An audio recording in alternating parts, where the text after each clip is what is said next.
יברכך אדוני וישמרך.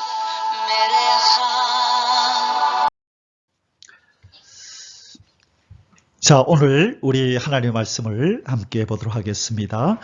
오늘 제목은 내 믿음을 내게 보이라 6번째 시간으로 오늘부터 또 새로운 제목으로 한 몇 주 동안 말씀을 나눕니다. 자, 내 믿음을 내게 보이라.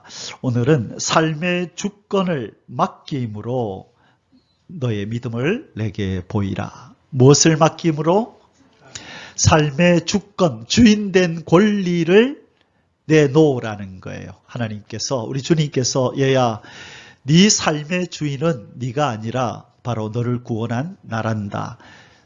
너를 창조한 내가 바로 네 삶의 주인이란다. 그러니 착각하지 말고 너의 삶의 주도권을 나에게 맡기고 나의 인도 속에서, 나의 보호 속에서 네가 살아가기를 원한다. 그것이 네가 행복하게 사는 최고의 비결이란다. 우리 주님 그렇게 말씀하시는 거예요. 그래서 우리가 주님 믿습니다, 주님 사랑합니다 라고 고백한다면 어떻게 표현을 해야 되냐면 내 삶의 주권을 주님 앞에 딱 내어드리고, 예수님 당신이 내 삶의 주인이십니다. 나는 사나 죽으나 주의 것이고 주님 뜻대로 살겠습니다. 이 신앙의 고백과 삶의 실천이 있을 때야 비로소 우리는 예수님을 믿는 사람이라고 하는 칭호를 얻게 되고 부끄럽지 않는 주님의 사람으로 살게 되는 줄 믿습니다. 아멘. 우리 지난 두 번은 우리 두 가지 소제목이 뭐였죠? 뭐 함으로 내 믿음을 내게 보이라? 첫 번째가 뭐였어요? 두려움을 내어 쫓음으로 너의 믿음을 내게 보이라. 그 다음에 두 번째가 범사에 감사함으로 너의 믿음을 내게 보이라. 자, 오늘부터는 어떤 제목이라고요? 삶의 주권을 맡김으로 너의 믿음을 내게 보이라. 여러분, 아주 중요한 이야기를 오늘 말씀을 함께 나눌 겁니다. 자, 오늘 본문 이사야 43장 1절 먼저 같이 읽겠습니다. 야곱아, 너를 창조하신 여호와께서 지금 말씀하시느니라. 이스라엘아, 너를 지으신 이가 말씀하시느니라. 너는 두려워하지 말라. 내가 너를 구속하였고 내가 너를 지명하여 불렀나니 너는 내 것이라. 너는 내 것이라. 내 소유다. 너는 내 거야. 그렇게 말씀하는 거예요. 마귀를 향하여서도 건드리지 마라. 이 인생은 내 것이야. 그리고 우리 자신을 향하여서도 너는 내 것이야 라고 말씀하시는 줄 믿습니다. 여러분, 이 사실을 기억해야 돼요. 이것을 기억할 때 하나님이 결코 나를 홀로 두지 않으시겠구나. 악한 마귀가 나를 해치도록 이분이 허용하지 않으시겠구나. 왜요? 내 것이기 때문에요. 내 차, 내 책, 내 소유를 누가 건드리려 그러면 가만히 놔두나요? 왜 그러세요? 이거 내 거예요 하고 딱 보호하죠. 그죠? 마찬가지로 하나님이 우리를 향하여 너는 내 것이라 라고 말씀하시고 어떤 누구에게도 빼앗기지 않고 상함받지 않도록 우리를 지켜 보호하실 줄 믿습니다. 여러분, 이것은 성경에서만 말씀하시는 게 아니라 하나님은 말씀하신 그대로 우리에게 행하시는 줄 믿습니다. 절대 보호하는 거예요. 어떤 누구도 해를 가하지 못하도록 절대 보호하시는 하나님이 우리 옆에 계신 줄 믿습니다. 우리 아버지가 자녀된 우리를 보호하십니다. 건드리지 못하게 하세요. 그래서 그 안에서 평안을 누리시고 기쁨을 누리시기를 바랍니다. 아멘. 자, 두 번째 본문입니다. 유난히가 크게 읽어. 시작. 너희 몸은 너희가 하나님께로부터 받은 바 너희 가운데 계신 성령의 전인 줄을 알지 못하느냐? 너희는 너희 자신의 것이 아니라 같이 값으로 산 것이 되었으니 그런즉 너희 몸으로 하나님께 영광을 돌리라.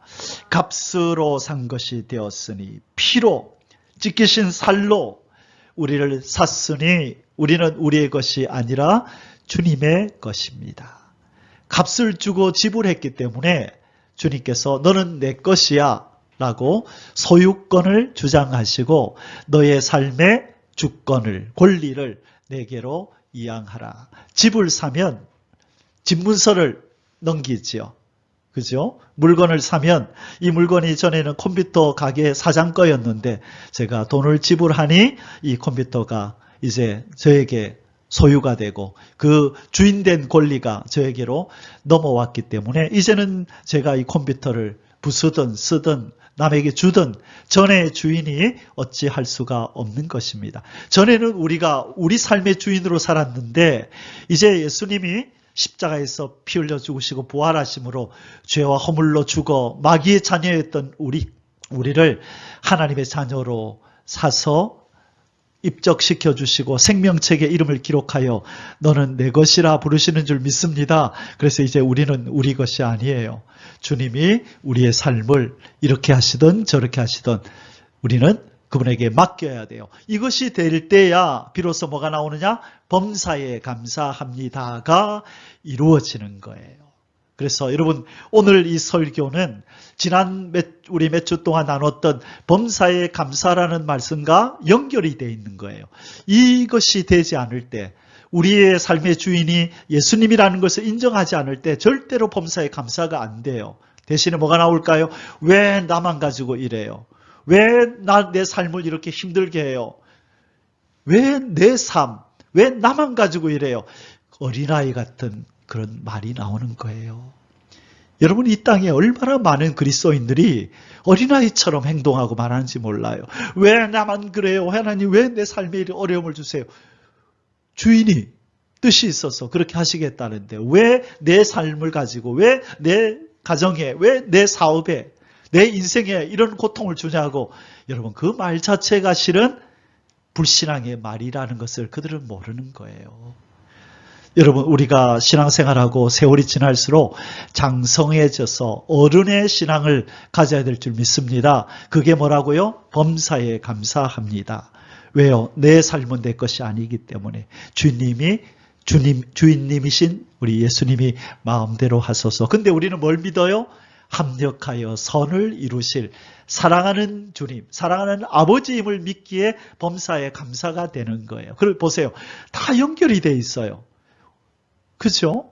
범사에 감사할 수 있기 위해서는 우리가 우리 것이 아니라는 것이 믿어져야 되고 또 하나님 아버지, 하나님이 우리의 아버지라는 것이 믿어져야 되고 합력하여 선을 이루신다는 걸 믿어져야 우리가 어떤 어려움이 있어도 범사에 감사가 되는 거예요. 그래서 여러분 이 시계 안에 이 여러 부속이 있겠죠? 여러분 타고 오신 차 안에 부속이 몇만 개가 있어요. 그 모든 부속은 서로 협력하여 자동차를 움직이게 하고 비행기는 날아다니게 하고 TV는 화면이 나오게 하고 소리 나오게 하고 이 마이크는 여러 가지 부속이 합쳐져서 소리를 크게 내게 하는 자기의 사명을 완수하는 거예요. 여러분 우리의 삶의 모든 일어나는 일들도 하나하나가 부속이 되어서 하나님의 뜻을 이루게 하시는 줄 믿습니다. 이것을 믿고 우리는 감사하는 거예요. 그래서 여러분 범사에 감사한다고 하는 이 신앙의 수준은 정말로 높은 수준이에요. 그래서 하나님께서 범사에 감사하라. 이런 그리스도 예수 안에서 너희를 향한 나의 뜻이다. 나는 너희를 이 신앙의 고지에 이 정상에 너희들을 올려놓고야 말리라. 그래서 우리에게 훈련을 주시고 연단을 주시는 것인 줄 믿습니다. 여러분 신앙생활은 교회 와서 헌금하고 찬송하고 봉사하고 그것도 중요하지만 속사람이 변해서 하나님이 원하시는 수준에 이르러야 돼요. 그게 더 중요해요. 그렇기 위해서 여러분 이 컵을 왜 만들었을까요? 여러분 아십니까? 컵 왜 만들었어요? 뭐 하기 위해서? 물 담기 위해서. 저 TV, 저 큰 덩치 큰 저 TV 화면을 왜 만들었을까요? 화면 나오게 하기 위해서. 소리 나오게 하기 위해서. 그렇죠? 왜 하나님이 우리 보고 교회 안식일을 거룩하게 지키고 찬송하고 예배하고 끊임없이 기도하고 왜 그렇게 하라 그럴까요? 뭔가를 이루려고 그런다고요. 그것은 그릇이에요. 우리가 신앙생활 하는 것은 그게 그릇이라고요. 이 그릇을 통하여 그 안에서 뭐가 이루어져요? 하나님이 원하시는 신앙의 수준으로 우리의 속사람이 변화되는 일이 일어난단 말이에요. 아멘이십니까? 그래서 여러분 오늘도 안식일을 지켜 하나님 전에 와서 찬송하고 기도하고 말씀을 듣고 있지요. 요것이 그릇이 돼서 여러분 안에 있는 내용물, 속사람, 이 거듭난 생명이 점점 열매를 맺고 예수님의 모습처럼 변화될 줄 믿습니다. 그래서 오늘도 우리는 이 그릇을 깨끗하게 씻고 주님 앞에 나온 거예요. 이것들이 합력해서 아름다운 열매를 맺게 될 줄 믿습니다. 그래서 여러분 신앙은 외적인 것에 집중하면 안 돼요. 그러면 누가 돼요? 바리새인이 되는 거예요. 이 외식하는 자들아. 남에게 보이기 위해서 우리 일주일에 3번을 금식합니다. 뭐 합니다. 안식일을 지킵니다. 우리는 11조도 하고 감사합니다. 뭐도 하고 봉사도 하고 뭐 합니다. 남을 돕습니다. 뭐 합니다. 외적인 것을 통하여 자기의 신앙의 척도를 매기고 자기의 신앙의 정도를 매기고 가치를 정하는 것, 그것은 자칫 잘못하면 위선적인 사람, 외식하는 사람이 될 수 있어요. 여러분 그것도 중요하지만 더 중요한 게 뭐예요? 속사람. 그릇도 중요하지만 그 안에 담긴 내용이 중요한 거예요. 우리 예수 믿는 사람들은 특별히 내 속사람이 예수님의 형상으로 변해가는 것에다가 집중해야 돼요. 허영적이고 어떤 외식적이고 겉모양만 번지르르 하려고 하는 그런 사람을 우리가 안 좋아하듯이 신앙에도 그런 사람이 있을 수 있다는 거예요.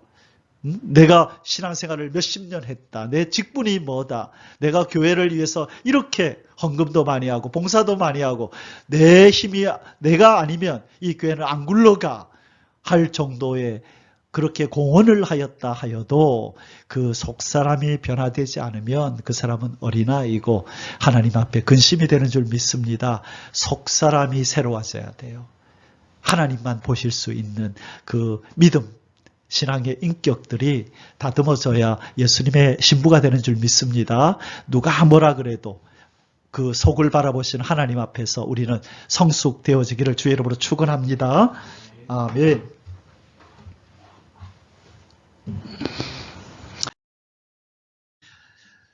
서론적으로 예수 그리스도를 영접했다는 말에 또 다른 의미는 무엇일까? 저는 예수님을 영접했습니다. 저는 예수님을 믿습니다. 이 내용이 어디 나오는 거예요? 요한복음 1장 12절에 영접하는 자, 곧 그 이름을 믿는 자. 영접과 동의어 같은 말이 믿는 자래요. 영접한 자, 곧 믿는 자. 자, 그러면 영접했다, 믿는다와 또 똑같은 동의어, 비슷한 말은 뭘까? 삶의 주권을 주님께 드렸다가 된다는 거예요. 저는 주님을 영접했습니다 하는 말의 또 다른 말은 내 삶의 주권을 주님께 드렸습니다. 믿습니다 하는 말의 똑같은 말이 뭐라고요? 내 삶의 주권을 주님께 드렸습니다. 이게 이 세 가지가 다 똑같다는 거예요. 믿으십니까? 그래서 여러분 믿습니다, 주님 영접했습니다 하면서도 삶의 주권을 주님께 드리지 않는다면 그 믿음, 그 영접함은 그거는 실제적인 것도 아니고 온전한 것도 아니고 내 입술의 고백이고 착각에 불과하다는 거예요. 나 좋은 나무입니다. 그런데 추수 때 보니까 열매가 안 좋아. 그러면 이 나무는 좋은 나무였어요? 안 좋은 나무였어요? 안 좋은 나무였단 말이에요. 뭘 보면서 뭘 안다? 나무를 보면서 열매를 알까요? 열매를 보면서 나무를 알까요? 열매를 보면서 나무를 안다 그랬잖아요. 그렇죠? 그래서 내가 주님을 믿습니다, 주님을 진심으로 영접했습니다 하는데 그 열매가 삶의 주권을 주님께 드리는 열매가 나타나지 않는다면 그 믿음, 그것은 실은 거짓이었거나 아직까지 열매를 맺지 못하는 어린아이 수준이었다는 것, 우리는 기억해야 합니다. 자, 무엇을 주님께 드리자? 삶의 주권을, 주인의 권리를 주님께 드리자. 이것이 중요합니다. 자, 그러면 이 주권이라는 게 뭔가? 우리 네이버에 들어가서 주권이 도대체 뭐냐라고 물으니까 이렇게 AI가 요약을 해줬어요. 뭐라고 되어 있냐면 주권, 이 sovereignty라고 하는데요. 국가의 의사를 최종적으로 결정하는 최고의 절대적 권력, 최종적으로 어떤 의사, 어떤 결정을 하는 것을 최종적으로 판단하는 그 힘, 그것을 주권이라고 한대요. 절대적 권력. 자, 왜 절대적이냐? 누가 개입도 못 한다는 거예요.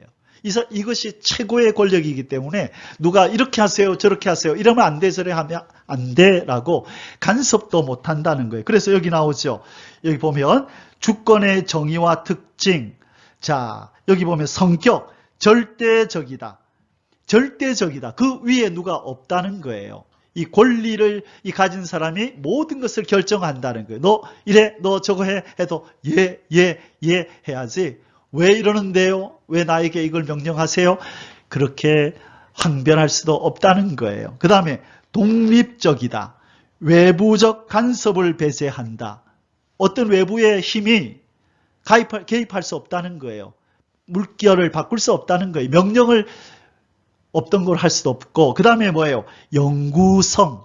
이것이 어떤 어떤 일시적으로만 이 권리를 갖는 게 아니라 영구적으로 항상 언제나 이런 권리를 갖는 것이 주권이라는 거예요. 자, 그러면 여기서 우리가 적용하면 우리의 삶의 주권을 우리 주님 앞에 드린다고 하는 것은 주님의 뜻에 우리가 개입할 수 있다, 없다? 없다. 그분이 절대 주권을 가지고 우리의 삶의 뜻대로, 그분 뜻대로 할 때 왜 이러세요? 왜 나만 갖고 이래요? 말할 수 있다, 없다? 없다는 거예요. 그런데 이것을 모르는 많은 그리스도인들이 그냥 자기도 모르게 좀 어려움이 오고 그러면 하나님 왜 이러세요? 나만 갖고 그래. 나 교회 안 갈래? 하나님한테 삐져가지고. 그러니까 그것이 얼마나 어린아이 같은 모습인지. 그렇죠? 여러분 이해가 되십니까? 이 주권을 주님께 드린다는 게 무엇인지. 외부적 간섭을 배제하고. 이 모범을 보이신 분이 누구예요? 예수님. 아버지요. 아버지의 뜻대로 하옵소서. 아버지여, 이 잔을 나는 이 십자가의 고통을 안 지고 싶은데 생각하니 끔찍스럽고 고통스러워서 내 인간적인 마음으로선 이것을 십자가를 안 졌으면 좋겠는데, 그러나 아버지여, 내 뜻대로 마옵시고 아버지의 뜻대로, 아버지가 주권을 가지고 계십니다. 아버지의 뜻대로 내 삶 속에 일어나게 하옵소서라고 아버지의 주권을 인정해드린 예수님, 그 예수님을 우리가 섬기고 그분을 닮아가기 위해서 살고 있잖아요. 그래서 여러분, 점점점 우리의 신앙이 높아갈수록, 성장할수록 우리에게 나타나는 것은 뭐냐? 범사의 감사가 자꾸 나타나요. 매사가 감사가 되고요. 여러분, 몸의 모든 볼 때마다, 들을 때마다, 냄새 맡을 때마다, 움직일 때마다 나를 창조하신 하나님의 그 은혜와 사랑이 감사해서 감사가 될 뿐만 아니라, 어쩔 때 내가 원치 않는 일이 내 삶 속에 발생한다 할지라도 아버지께서 뜻이 있어서 이렇게 하시겠지, 감사합니다. 내 삶을 인도하시는 하나님 감사합니다. 감사합니다. 범사의 감사가 나온다는 거예요. 주권을 맡긴 사람, 이 사람들에게는. 자, 오늘은 우리가 이 시리즈 설교를 3가지를 할 텐데, 왜 우리는 삶의 주권을 하나님께 드려야 하는가? 왜? 3가지를 할 텐데 오늘은 1가지만 하고 마칠 거예요. 자, 왜 우리는 삶의 주권을 하나님께 드려야 합니까? 첫째, 이유가 뭐라고요? 하나님이 우리의 창조주이시기 때문이에요. 하나님은 창조주고 우리는 뭐예요? 그러면 우리는 뭐예요? 피조물. 하나님은 창조주, 우리는 피조물. 그분이 창조주라는 말이 이게 무슨 뜻이에요? 만드신 주인, 창조하신 주인이라는 거예요. 피조물, 만들어진 그런 어떤 존재라는 게 피조물이잖아요. 피조되었다. 창조의 반대가 피조잖아요. 그래서 하나님은 우리를 만드신 주인이시고 우리는 그분에 의해서 목적을 가지고 만들어진 어떤 존재물에 불과하다는 거예요. 그래서 이 주권이 그러면 창조주에게 있나요? 피조물에게 있나요? 당연히 창조주에게 있죠. 목적을 가지고 만드셨단 말이에요. 자, 흙으로 인간의 모양을 만드시고 그 코에 생기를 불어 넣으셔서 움직이게 하셨어요. 목적이 있어요, 없어요? 하나님을 사랑하고 섬기고 신뢰하고 또 사랑받는 대상이 되고 이제 장차 하나님께서 만들어 놓으신 이 피조 세계를 다스리고 정복하면서 그 피조 세계에 깃들어져 있는 하나님의 능력과 신성을 찬송하면서 탐복하면서 바라보면서 와 대단하다. 창조주 하나님 대단하십니다. 위대하십니다. 경이로우십니다. 그 찬송을 부르며 창조주 하나님을 예배하라고 인간을 만들었어요. 아멘이십니까? 그래서 이 주권이 이 인생을 향하여 어떤 일을 행하실 수 있는 권리가 인간에게 있는 것이 아니라 창조주 하나님에게 있음을 우리는 인정해야 돼요. 그런데 하나님을 떠난 인생들은 하나님을 믿지 않으니까 자기들이 만들어졌다는 것을 알지 못하니까 자기들의 주권이 자기들에게 있는 줄 안단 말이에요. 그러나 하나님이 계시고 하나님에 의해서 내가 만들어졌다고 하는 것을 믿는 우리들은 적어도 주권을 누구에게 드려야 돼요? 창조주 하나님께 드리고 그분이 나를 어떻게 대하시든지 간에 범사에 감사하면서 왜? 그분은 우리의 아버지시고 우리를 사랑한다는 걸 우리 알기 때문에 지금 당장은 내가 받아들일 수 없는 일이 일어나는 것 같지만 아버지가 의련히 알아서 생각이 많으시고 능력이 많으시고 계획이 저 멀리까지 보시며 계획을 하시는 그분이 의련히 알아서 나에게 이렇게 하실까? 누구를 생각하라? 요셉을 생각하고 욥을 생각하고 다윗이 기름 부음을 받았지만 왜 사울에게 쫓겨다니면서 광야에서 그렇게 몇 년을 고통하며 살아야 될까요? 다윗이 이해가 안 됐을 거예요. 하나님 나한테 기름 부을 때는 언제고 빨리 왕자리에 안 얹혀주고 왜 이렇게 고통만 주세요?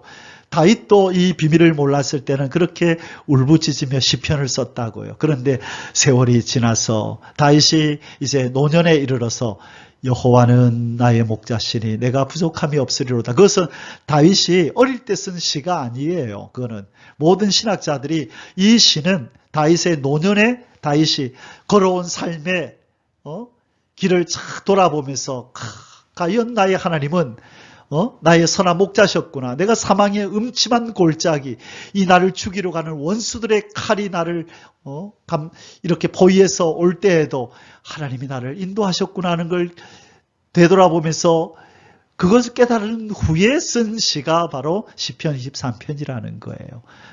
그러나 다윗도 고통을 당하는 순간에는 얼마나 두렵고 떨리고 정말 하나님이 나를 사랑하시나?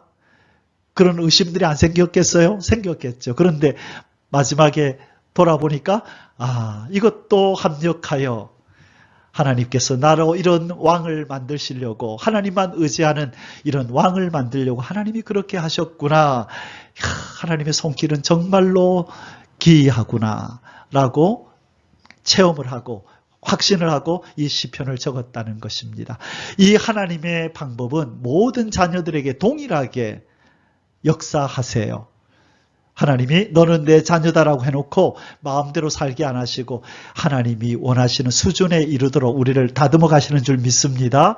그래서 우리의 삶의 주권이 그분에게 있어요. 근데 우리가 왜 감사해야 돼요? 그분은 우리의 사랑하는 아버지고 우리를 아끼시고 보배롭게 여기는 우리의 보호자, 우리의 아버지예요. 그래서 우리는 그분 앞에 감사하며 주권을 그분에게 드리고 걸어갈 수 있을 줄 믿습니다. 그럴 때 오는 게 뭐예요?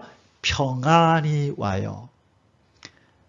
여러분, 하나님도 기브 앤 테이크, 주고받는 걸 좋아해요. 우리가 전적으로 삶의 주권을 하나님, 내 삶은 하나님의 것입니다라고 드리면 오냐 접수했다라고 하나를 주신단 말이에요. 그게 뭐라고요? 평안이라는 거예요. 마음의 평안이 임해요.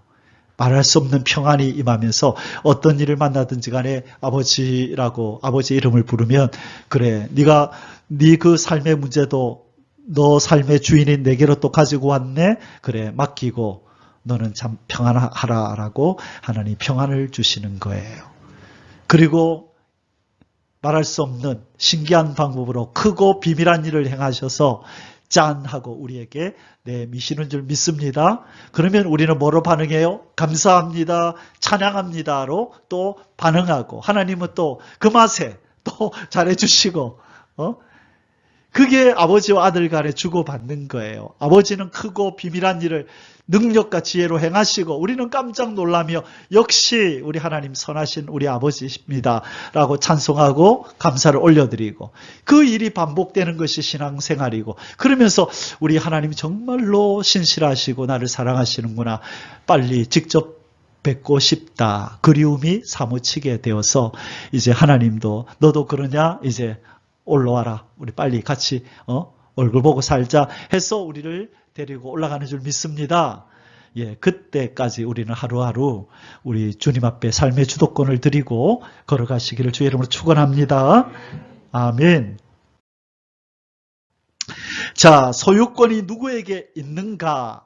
이것은 누가 그 이름을 짓는가에 달렸어요. 성경적으로 소유권이 누구에게 있느냐라고 할 때 그것은 이름을 누가 지어줬느냐와 같은 말이에요. 자, 동물 이름은 누가 지었어요? 하나님이 지었나요? 아담이 지었나요?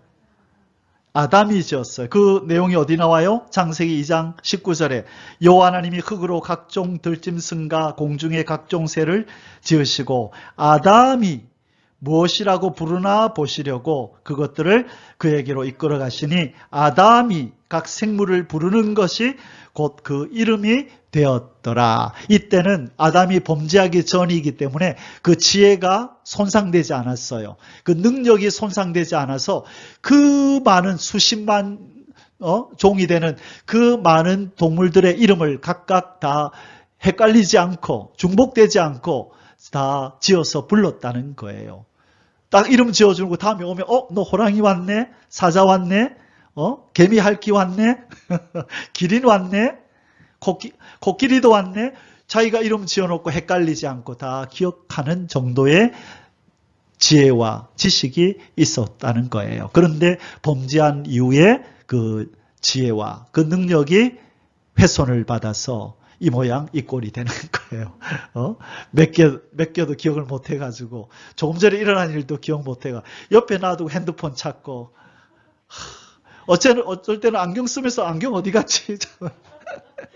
아이고 인간이 그래요. 손에 핸드폰 쥐고도 핸드폰 어디 갔지 찾을 때도 있고 어쩌다 이래 됐어요? 아담 때문에 범죄한 아담 때문에 우리가 이렇게 손상이 돼서 그래. 근데 나중에 우리가 변화 형체를 입으면 다 회복될 줄 믿습니다. 예, 그래도 아담은 미워하지는 않아요. 예. 자, 그런데 보세요. 아담이 동물에게 이름을 지었다라고 2장 19절에서 나왔죠. 그러면 아담 이름은 누가 지었어요? 성경에 하나님이 아담 이름 짓는 게 나와요? 여러분 하나님이 인간에게 이름 지어주는 내용이 성경에 나와요? 안 나와요? 나와요? 안 나와요? 흙으로 생기를 분 다음에 너는 지금부터 아담이다 라고 하셨나요? 안 하셨나요? 하셨어요? 안 하셨어요?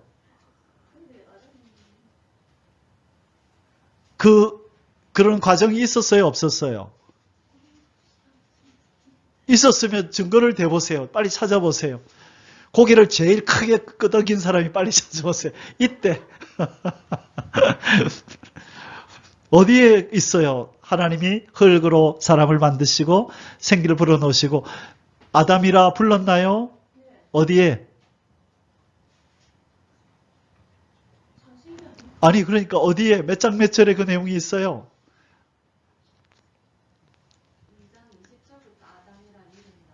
그렇죠. 이름이 나오는데 이름을 지어주는 그 과정이 있어요? 없어요?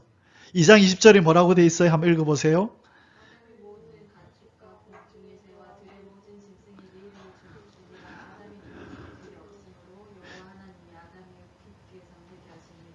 보세요. 벌써 20절에 나오지만 19절에 벌써 아담이 나왔지. 보세요. 19절에 아담아 일로 와라 해가지고 동물 이름 지어주라 그러죠. 그러니까 이전에 이미 아담이라고 하는 이름이 붙여졌네요. 그죠? 근데 언제 붙여졌는지 모르죠.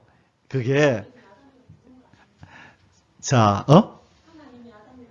그렇죠. 자, 그 내용이 바로 제가 2장 7절에 적어놨잖아요. 요 밑에 여기 힌트가 여기 있는 거예요. 자, 2장 7절에 한번 읽어보겠습니다.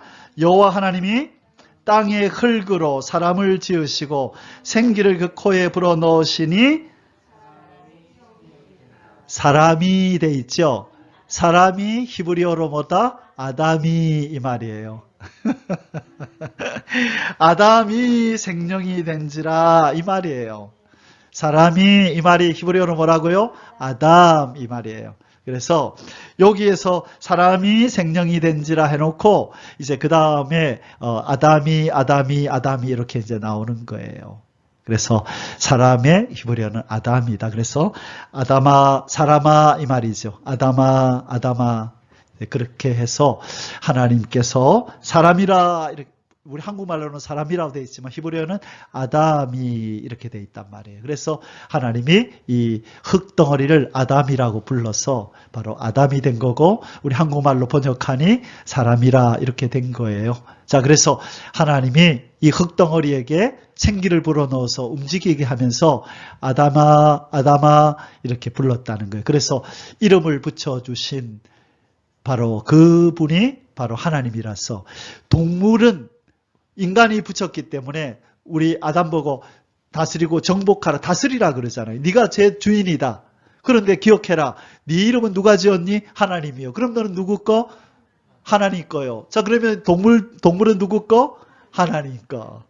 그렇게 된 거예요. 그게 원래 창조의 질서예요. 보세요. 하나님이 대장, 인간이 부두목, 그 다음에 나머지 피조 세계가 바로 발밑에서 다스림을 받아야 이게 바로 하나님이 처음에 설계하신 창조의 질서예요. 하나님이 계셔야 돼요. 모든 인간들의 주는 하나님이시고 주권이 그분에게 있고 동물들의 주권도 하나님께 있지만 바로 대리통치자인 인간에게 하나님이 그 사명을 맡겨서 네가 대신 다스려라. 그러나 네가 내 것인 것처럼 네가 다스리는 저 모든 피조물도 내 것이란다. 그걸 기억하며 살아라. 그게 하나님의 창조 세계였는데 왜 지금을 말세지말이라 그러느냐? 이 질서를 파괴해버렸잖아요. 하나님이 없다 그러고 하나님을 없는 듯 누가 주인인 것처럼 인간이 처음에 주인인 것처럼 살다가 이 물질을 더 주인처럼 여기면서 물질 때문에 사람을 죽여서 이 물질 세계가 제일 위로 올라오고 인간이 그 밑에 가서 그 물질을 섬기고 제일 위에 계셨던 하나님은 어디 가버렸어요? 온데간데 없어요. 인간이 의식도 안 하고 사는 거예요. 그래서 이 창조주 하나님이 바라보실 때 이 세상은 바라볼 만한 세상이에요. 노가 쌓이고 분노가 쌓이는 세상이에요. 분노가 쌓이는. 그래서 이사야 13장 3절 이하에 보면 하나님의 노가 쌓였다. 하나님이 용사를 불러서 나의 노를 풀리라. 하나님이 그렇게 하시는 거예요. 그래서 이 땅은 하나님의 노가 쌓여 있어요. 그래서 그 노를 푸시는 방법이 뭐예요? 심판. 그 심판을 행하기 전에 하나님, 사랑의 하나님이 인생을 구원하시고자 예수님을 통하여 구원의 길을 만들고 얘야 나는 너희들이 살아가는 꼴 못 보겠다 더 이상. 내가 만든 원래의 모습이 아니야. 그래서 나는 너희들 심판하기를 원하는데 그러나 나는 또한 사랑의 하나님인지라 너희들에게 용서받을 수 있는 기회를 주마. 어떻게 해요? 우리 죄를 어떻게 씻어요? 너 힘으로 안 돼. 은과 금으로도 안 돼. 양의 피, 소의 피, 비둘기 피도 안 돼. 그래서 내 아들을 너희를 대신하여 피 흘려 죽게 함으로 용서해 줄 테니 내 심판이 너희들에게 임하기 전에 이 노가 쌓인 지구 땅을 내가 멸하고 새롭게 재창조하기 전에 내 아들을 믿고 빨리 죄 용서받고 내게로 돌아와라. 돌아오지 않으면 너희들 심판한다. 그게 지금 인간이 처해 있는 운명이라는 거예요. 그런데 이 땅의 인생들은 이 하나님의 무시무시한 진노의 칼날을 보지 못하고 있는 거예요. 그냥 어제와 마찬가지로 오늘 하루가 또 주어지고 해가 뜨니까 또 새로운 하루가 왔네. 탐심과 욕심과 권력을 탐하고 남의 걸 빼앗고 죽이고 하면서 또 하루를 살아가는 거 인생들이 더 배후에 하나님의 진노의 칼이 점점 다가오고 있음을 모르는 거예요. 예수 믿는 사람들도 마찬가지예요. 자꾸 땅의 일에 마음을 쏟고 땅의 일에 자기의 삶을 메어두고 그것에 끌려가고 있는 거예요. 그러면 안 되죠. 우리는 하늘에 마음을 두고 이 땅을 떠날 준비를 잘 해야 될 줄 믿습니다.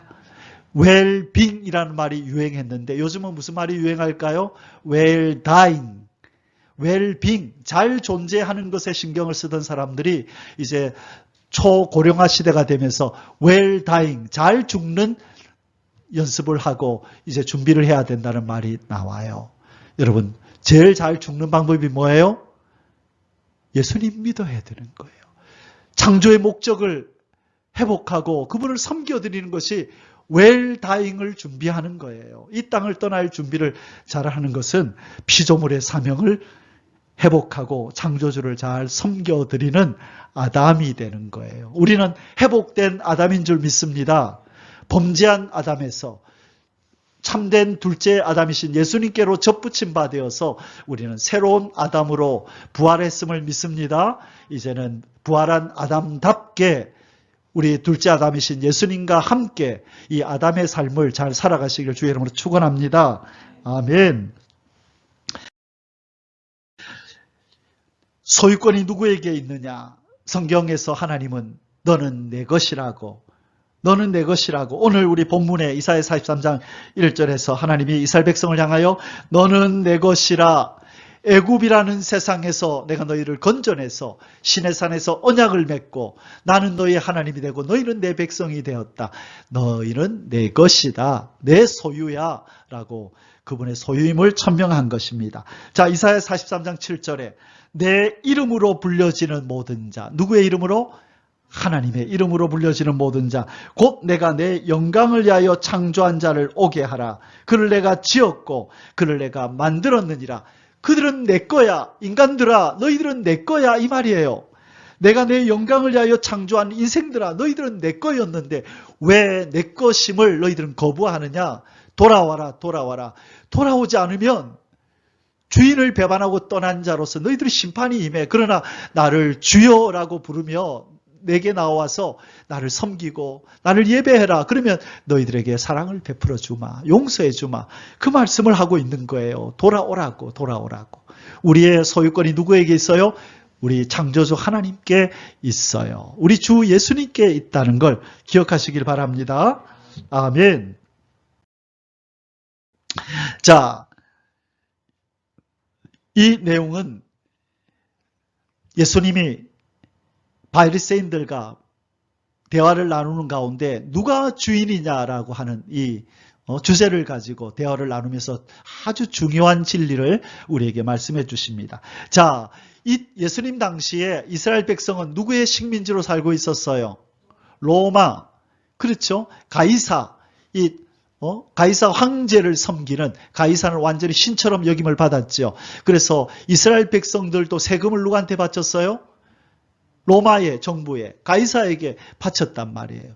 그런데 그 와중에 이 바리새인들이 예수님이 하는 꼴이, 예수님이 하시는 이 모습이 눈꼴 싫어서 못 보는 거예요. 왜? 사람들한테 인정받고 예수님을 막 신봉하고 섬기니까 이 바리새인들 아주 이 모습을 보지 못해서 이 예수님을 올무에 빠뜨려서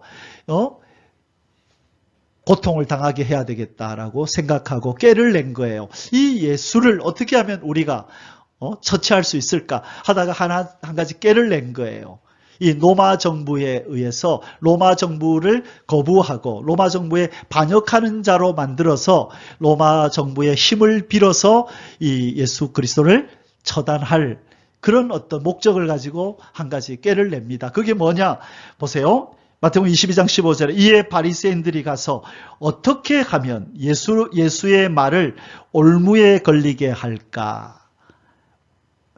실수하게 만들어서 잡아넣겠다는 거예요.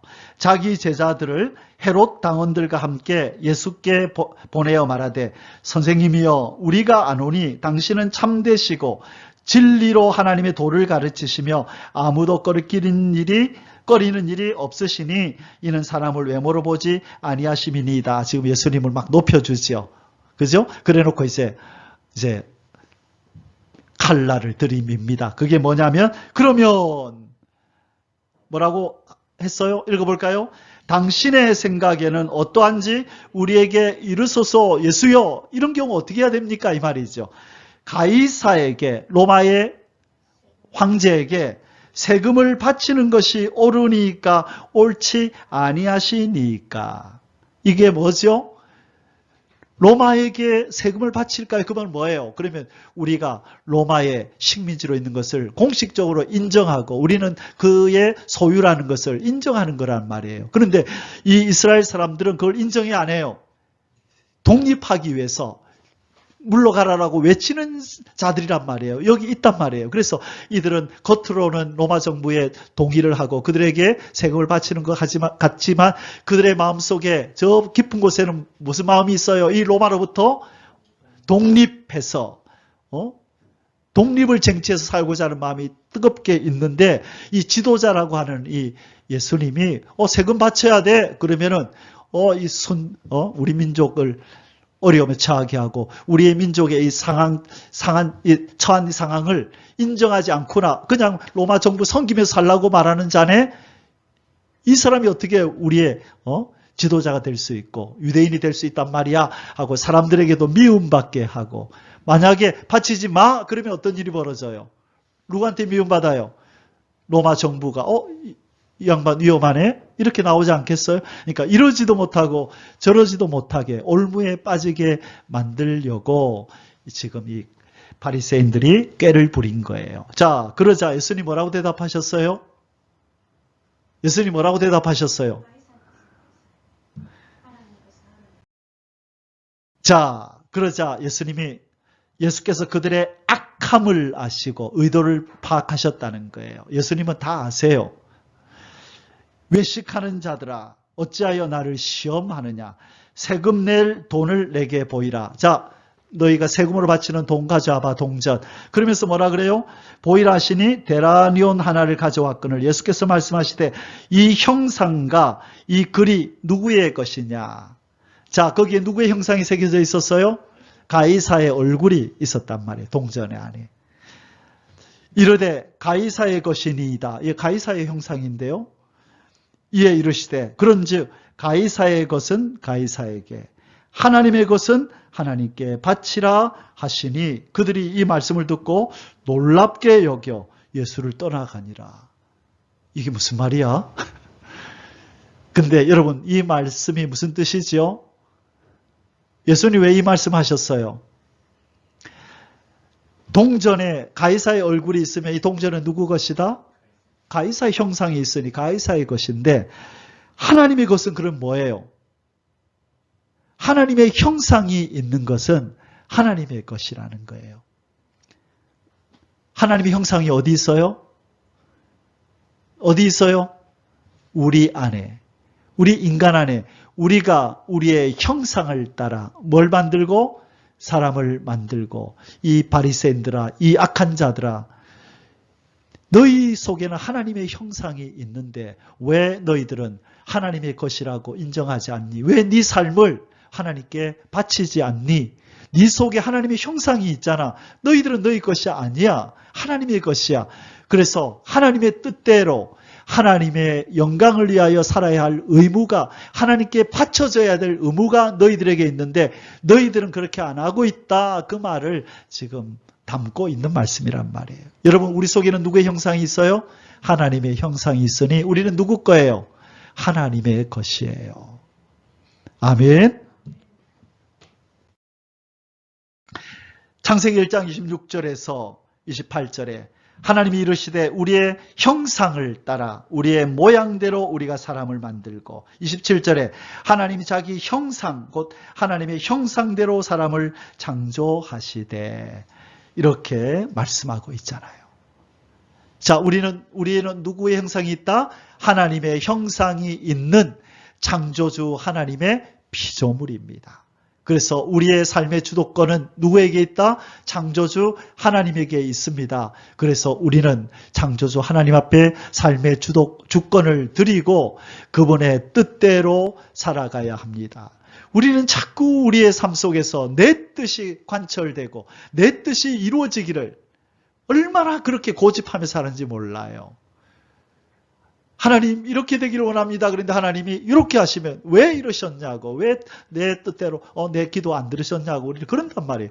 우리도 모르게 이것을 자꾸 하나님의 주권을 우리는 부인하고 인정하지 않고 사는 이 불신앙의 모습이 있다는 것 말이에요. 우리는 멀리 바라봐야 돼요. 내 뜻에는 이것이 옳은 것 같지만 하나님 멀리 바라보시는 하나님은 그게 아니야. 이렇게 하는 게 너한테 유익되라고 할 때 예 하나님 내 뜻대로 마옵시고 아버지의 뜻대로 되기를 원하나이다 해야 되는데 우리는 자꾸 주권이 우리에게 있는 것처럼 그렇게 고집할 때가 있다는 거예요. 이것을 내려놓으라고 하나님 말씀하십니다. 자, 우리는 왜 주권을 하나님 앞에 드려야 돼요? 하나님이 우리의 창조주, 우리에게 형상을 입혀주신 창조주이기 때문입니다. 결론입니다. 삶의 주권을 맡김으로 네 믿음을 내게 보이라. 왜 우리는 삶의 주권을 하나님께 드려야 하는가? 하나님이 우리의 창조주이시기 때문입니다. 따라하겠습니다. 하나님이 나의 창조주시다. 하나님의 형상이 나에게 있다. 고로 내 삶의 주인은 창조주 하나님이시다. 고백하십니까? 아멘. 그래서 범사에 감사하시고 창조주의 뜻이 저와 여러분의 삶 속에 나타나는 것에 감사하시고 살아가는 주의 백성들이 되시기를 축원합니다. 아멘. 기도하겠습니다.